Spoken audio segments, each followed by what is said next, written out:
Hey, hopefully you guys can hear me okay. Today I'm outside in my backyard, gonna crochet for a little bit before I work on school stuff. Just hanging out with the chickens. Today's crochet chatting chickens, so we'll talk about a few things, and I just recorded some footage of me giving the chickens a little treat, so I'll put that footage in here as I take my project out.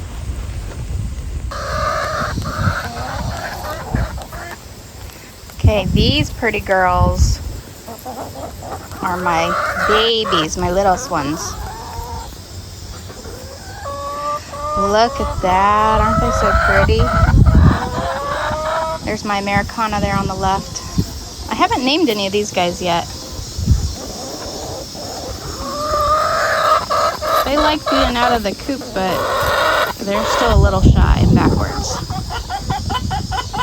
Oh, and I'm pretty sure I have a rooster. That black one right there. Look at that handsome strut.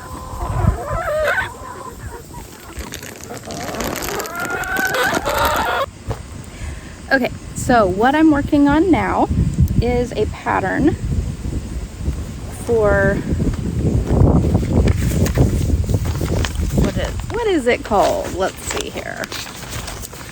Okay, this is called the Gemma Romper, and it is a pattern by Petit Violon Designs. I can't pronounce that. I butcher it every time. I'm so sorry.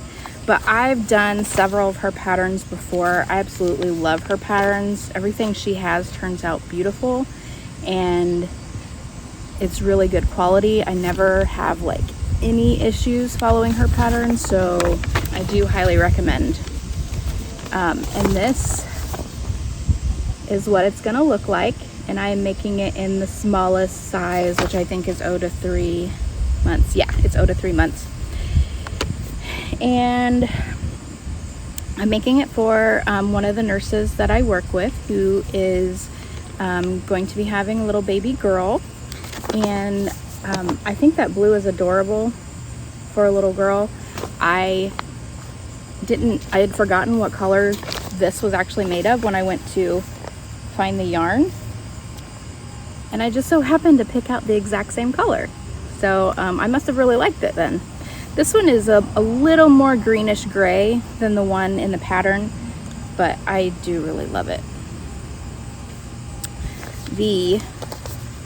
And I would say I'm about a third of the way finished. I've got the bottom portion and the legs, and so that'll take me a little bit. The yarn that I chose for it is Yarn Bee Fresh Haven in the color Iceberg. You get 3.5 ounces or 180 yards. I'm almost finished with this skein, and I think I'll probably, to finish this one, I know I'll definitely get into the other skein, but I don't know that I'll end up using all of it. But I did buy enough that I can make some little boots, little booty boots to go with it, and the pattern that I got for that is also from the same designer. Oh, here comes one of my chickens. What you doing? Chick, chick, chick, chick, chick. What you doing? Just don't peck my toes, please. Yeah, I'm talking to you. This one that's come up to me is not, oh, hello. One just came running at me. The one that was up here first though is one of the Isa Browns that I'm pretty sure lays the big eggs, and she is not shy at all. In fact, she follows my husband everywhere when he's out here, but he always brings the food. That and my son helps feed him, and whenever they both come out here, they all just like run and attack him. It's pretty funny. She came to visit and realized that this was not a snack, so I think she went back to eat more lettuce because I gave him salad mix. Okay, they've got plenty of grass, but they're spoiled, so I'm gonna give them some salad.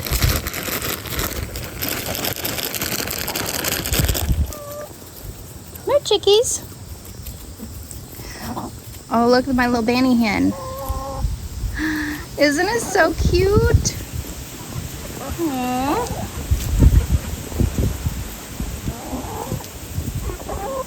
I'm gonna go over there and give them some.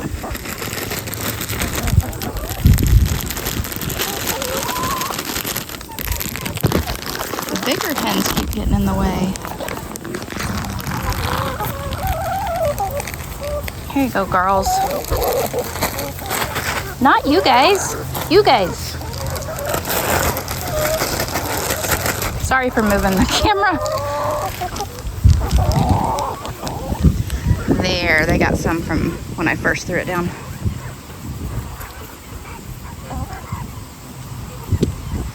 Oh, I just got a notification on my phone that my daughter's grade went up in yearbook. Yay!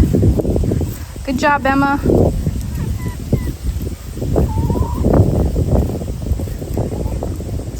Aren't they so pretty? She's like, uh-huh. Okay, here in a minute, I'm gonna show you a big old egg that one of these brown ones lays. The Isa brown. I don't know if it's ISA brown or Isa brown, but these two right here are those kind, and I think they're the ones laying the really, really, really big eggs that we have. I mean, these suckers are so big that they won't even fit in an egg carton. And they laid a big one. I say they because I don't know which one. One of them laid such a big one, like bigger than it normally lays, and they normally lay huge ones. So it is big.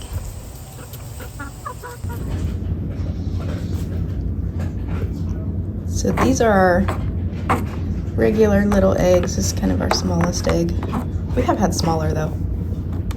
This one's pretty tiny. This, there we go. This is the size of the egg that the Isa Browns are laying, I believe. But then this is one of the eggs that was laid the other day.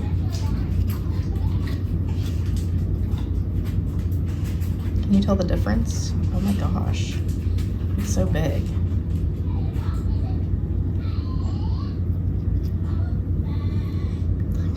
You can really tell on that angle. Whoa. Like, she must have been hurting. Poor thing. Aren't they all so pretty?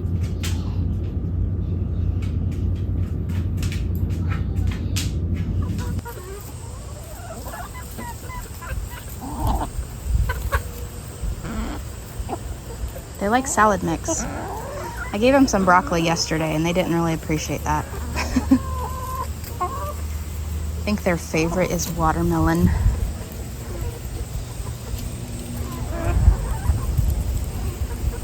But they gobble up this salad mix. Where was I? Oh, this yarn is 100% lyocell. It's really soft, like really soft. And it's got the, it feels like a soft cotton. The only thing I will say about this is it gets a little bit of a halo. Like when I first bought this, it was nice and smooth. And as I've worked with it, it gets a little bit fuzzy. I don't know if you can really see it in the picture. Because as this moves around in my little bag, it's getting a little fuzzy too. Which I don't think will be a problem because it still has that very smooth, shiny texture once it's worked up. But this is where I've gotten so far. And see, it's still pretty shiny. I don't know, it's so soft. I love it. Okay, so this is the front. And then I've made little straps. I really need to get rid of these extra strings. I think I'm gonna do that next instead of here in a little bit, instead of working the whole thing up and then putting them back afterwards. So then you got the little straps. I just think that is so pretty. It's just gorgeous. Just gorgeous. So I'm working down on it in a row of double crochet, and then there's another row of double crochet, single crochet that alternates, and then we do increases in the center, and it's really really easy, and it works up very nicely. And then eventually I'm going to get down and shape the little leg holes and go from there. So this is easy enough. Like the pattern has enough going on that I don't get bored with it, but still easy enough that hopefully I can chat with you a little bit. I actually just got home a little bit ago. I got home right before my daughter got off the bus so that I could be here when she got home from school, and I made it, yay. But I grabbed all the stuff out of my car, walked up to the front door, tried to get in, and realized I don't have my house key. I had given her my house key last week because our schedules were often different. So she got the house key, and then we had like hidden it outside. So I thought, oh, maybe it's still there. So I went to try to find it, and it was not still there. Hi, are you back? Yeah. Are you back? Are you gonna hang out? I swear, she keeps eyeing my toes. I do not want my bare feet pecked at. Are you interested in... Nope, nope, nope. Now she's going after my anklet. I'm okay till they peck me. It hurts. I'm kind of whiny though. Things hurt me easily. Can I pet you? No? Then you can't peck me. If I can't pet you, then you can't peck me. I think she's getting attitude with me now. Anyway, back to my story. So the key was not hidden anywhere. So I'm like, oh gosh, where is it? So I thought, well, maybe my daughter's got it in her backpack. So she gets off the bus just a few minutes later, thank goodness. But it's fine. I had my phone and my YouTube, and I was just sitting in the car crocheting and watching YouTube. And she does not have the key. She gets home, she does not have the key. So I'm like, okay, well, we're locked out. So then I'm like, well, here in an hour, your brother and sister will be home. And without missing a beat, she didn't even have to think about it. She was like, Mom, why don't you just use the garage door opener and go in that way?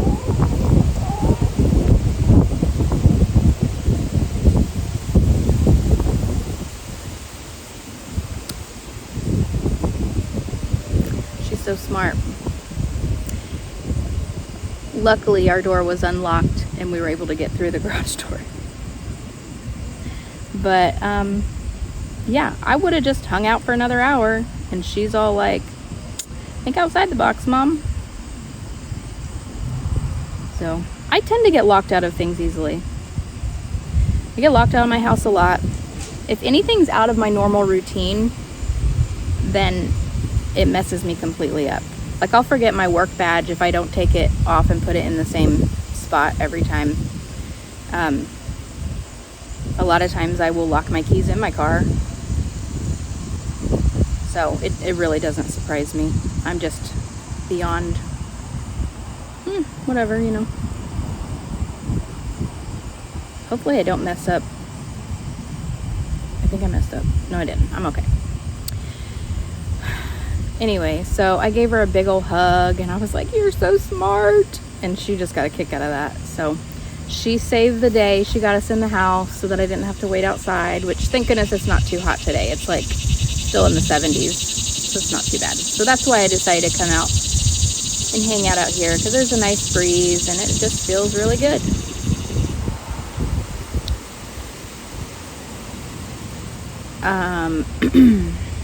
What else can we talk about? Oh, so I have an idea for a video that I want to do. Actually, I've already started it a little bit. I had attempted to make some videos a while back and wasn't very successful. I had I had technology issues, but I found old footage of when I had painted this painting for my dad. So I'd actually attended one of those one things where you like paint with a group of people. Y'all paint the same thing. We did that around Christmas time for work, and then I brought the painting home, and it kind of got me in the mood to pull out my paints again. And you know, some people in my family saw it and they, you know, really liked it, so I ended up giving it to my grandma. But then my dad had seen it and he was like, oh, I want you to paint me a pigeon.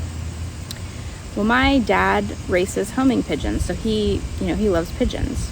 And pigeons are cool. Like, birds are cool, chickens are cool, pigeons are cool. So I was like, yeah, sure. And you know, it's kind of hard to draw birds unless it's like, you know, that little up in the sky.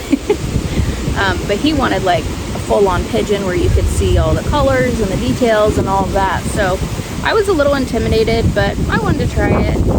So I painted him a picture, and I did like a little scenery landscape thing with it, and did some like smaller pigeons in the background up in the sky, and then I did like a close-up, so like if you're looking at this, it's like right there, and it's like just the, like this part, well, it would be this part, like the chest and up of the bird, which if you've ever seen, I don't know, maybe you have like advertisements of pigeons. I have, because my dad races, like in magazines or online like auctions and stuff, they have close-ups of the birds, and then they have a close-up of the eye, and the eyes are really cool. They're all a little different, and some of them look like kind of fiery, and they're just really cool. So I was like, I think that would be cool to, you know, do some of the detail on an eye on the close-up part of the bird. So that's what I did. And I found that footage the other day.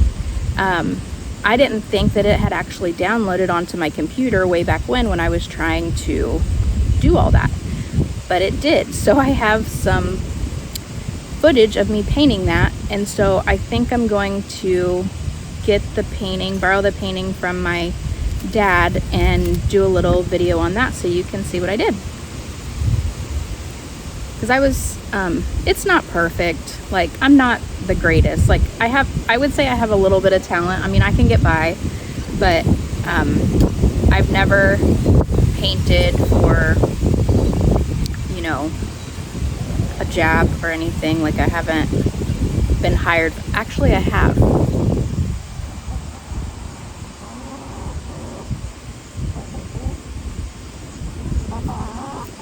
And I wish you could see the chickens. Come here.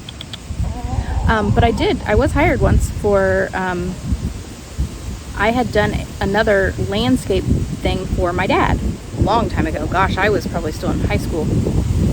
I had taken one of those like long saws, I forget what they're called, like a two-person saw where there's a handle on each end and they go back and forth like this. I painted a landscape of a dog running a rabbit because it was for this club thing he was in, and so they auctioned it off, and I guess it brought a decent amount of money, so that was cool. But other than that, that's the only thing that I've ever like made that I got paid for. Otherwise, I just, you know, do things for fun. I was an art major in college before I switched to nursing, and I did it a lot through high school, so I really enjoy art, but just don't do it all the time. So I mean, I can get by, but it's not perfect, but I still am pretty proud of how it turned out, because landscapes and animals have always been the most difficult for me. Like, I actually do better with portraits, actual humans, and like inanimate objects and stuff like that. And cartoons, I like to like just doodle cartoons and stuff. of like cartoons that are already created. Like I can't even create my own. So anyway, yeah, so I think I'm gonna make a video about that because I think that would be cool. Other than that, I don't really have much going on. Just working on school slowly. I'm having a hard time getting the motivation to do that. But I've been waking up early, like 4 a.m. early the past couple days, and knocking out some of that work that I have to do. But I'm in my last term. I can see the light at the end of the tunnel. I can't keep at it all day, all night like I need to get this done. So I enjoy being able to crochet and do something a little different, as long as I have time. I'm really good at procrastinating, but I have an advisor, like a mentor advisor through school, and she keeps me on track, thank goodness. Because it's hard, like, it's, you know, every time I go back to school, it's a little bit different. There's a new challenge, and, you know, you think as much time as I've spent in school that I'd be able to be a pro at it and have it down pat, but everything's a little different.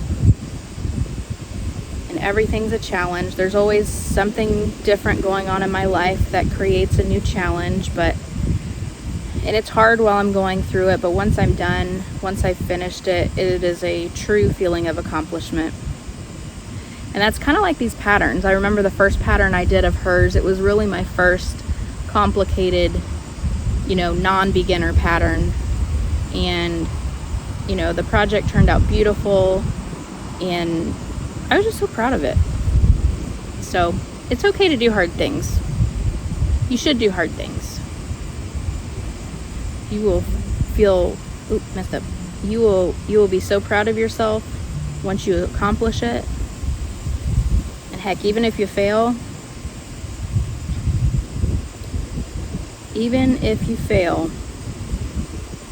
you've learned what not to do. So you don't have to do it again.